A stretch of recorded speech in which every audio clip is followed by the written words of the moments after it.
이번 영상에서는 제2차 자살 예방 라운드 테이블에서 논의된 핵심 과제들을 심도 있게 다뤄보겠습니다. 자살 예방 정책의 새로운 패러다임이라 할 수 있는 증거 기반의 접근과 노인들의 이중 회복력을 중심으로 우리 사회가 나아가야 할 실질적인 해법을 모색해 보겠습니다.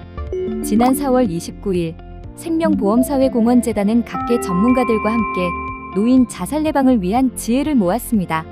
사회학, 심리학, 보건학, 행정학 등 구인의 다학제적 전문가들이 참여한 이번 라운드 테이블은 파편화된 대책들을 하나로 묶고 노인 자살 예방의 증거 기반 접근을 위하여 이중 회복력 및 빈곤 문제, 그 너머의 요인 분석이라는 주제로 이야기를 나눴습니다. 우리나라 노인들은 세계에서 가장 높은 빈곤율과 자살률이라는 가혹한 현실에 놓여 있습니다. 하지만 우리는 여기서 절망만이 아닌 희망의 근거를 찾아야 합니다.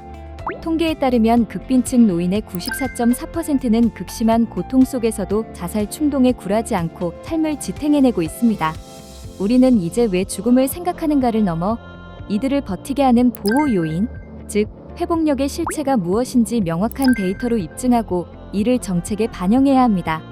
현재 노인 가구가 처한 환경은 가구 형태에 따라 그 위험의 성격이 다릅니다. 혼자 사는 1인 가구는 단순히 혼자라서가 아니라 식사나 산책처럼 일상의 리듬을 잡아줄 관계적 완충 장치가 무너진 상태가 더 큰 위협이 됩니다. 반면 가족과 함께 사는 다인 가구는 만성 질환 등으로 인해 내가 가족에게 짐이 된다는 자괴감, 즉 심적 부채감이 극단적 선택에 강한 동기가 됩니다. 따라서 단순히 사람을 많이 만나게 하는 것이 아니라 자존감을 지키며 건강한 고독을 누릴 수 있는 세밀한 맞춤형 접근이 필요합니다. 현재 자살 예방 시스템의 가장 큰 한계는 바로 데이터의 단절입니다. 원인 분석의 핵심인 심리부검은 유족의 동의에만 의존하다 보니 충분한 표본을 확보하기 어렵습니다. 게다가 보건복지부의 복지 데이터, 의료 데이터, 그리고 경찰청의 사망 행정 데이터가 서로 연계되지 않고 각기 흩어져 있습니다. 이처럼 데이터가 끊어져 있다 보니 빈곤과 질병, 고립이 뒤얽힌 복합적인 작용을 정교하게 읽어내지 못하고 매번 단일 변수에만 집중하는 단편적인 처방에 머물게 되는 것입니다. 심리적 요인 또한 매우 중요합니다. 실제 소득의 높고 낮음보다 더 치명적인 것은 내가 남보다 가난하다고 느끼는 주관적 빈곤감입니다. 이는 노인의 자존감을 갉아먹는 핵심 요인입니다.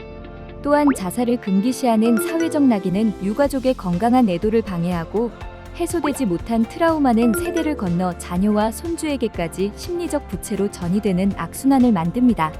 우리는 식사와 수면 등 기초 생활 루틴의 붕괴가 자살의 가장 강력한 조기 징후라는 점을 결코 간과해서는 안 됩니다. 이를 해결하기 위한 첫 번째 제안은 이중 회복력의 강화입니다. 수면, 식사, 대인관계와 같은 레벨 제로의 일상 루틴을 복원하는 것이 정책의 최우선 순위가 되어야 합니다. 특히 노인 일자리 사업은 단순히 소득을 보전해주는 수단이 아닙니다. 일자리는 노인에게 자존감을 부여하고 실제 월 평균 의료비를 7만 원이나 절감시키는 강력한 사회적 처방입니다. 일자리를 통해 일상의 리듬을 되찾아주는 것, 그것이 가장 강력한 예방책입니다. 두 번째는 정교한 데이터 시스템 구축입니다. 산업재해 조사에서 활용되는 사회적 부검의 개념을 자살 예방에도 적극 도입해야 합니다. 패널 데이터와 행정 데이터를 법적으로 매칭하여 전수조사에 가까운 정밀 분석을 수행하고 AI와 챗봇 같은 스마트 기술을 활용해 취약 노인들의 생활 패턴 속에서 위험 신호를 실시간으로 탐지하는 과학적인 예방 시스템으로 전환해야 합니다. 현장에서 즉각 활용할 수 있는 위험 선별 도구의 보급도 시급합니다.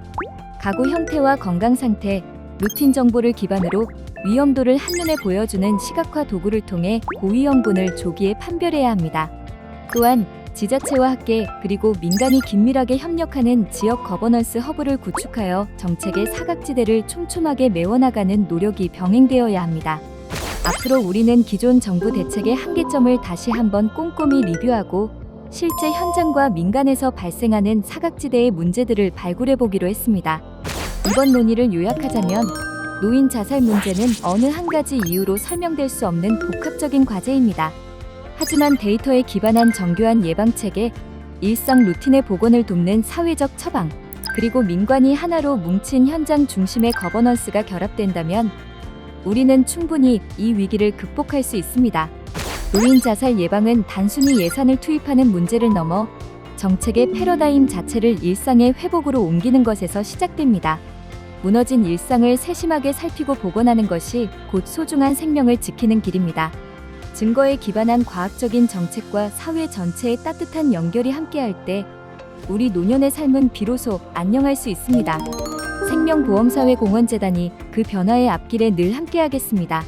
감사합니다.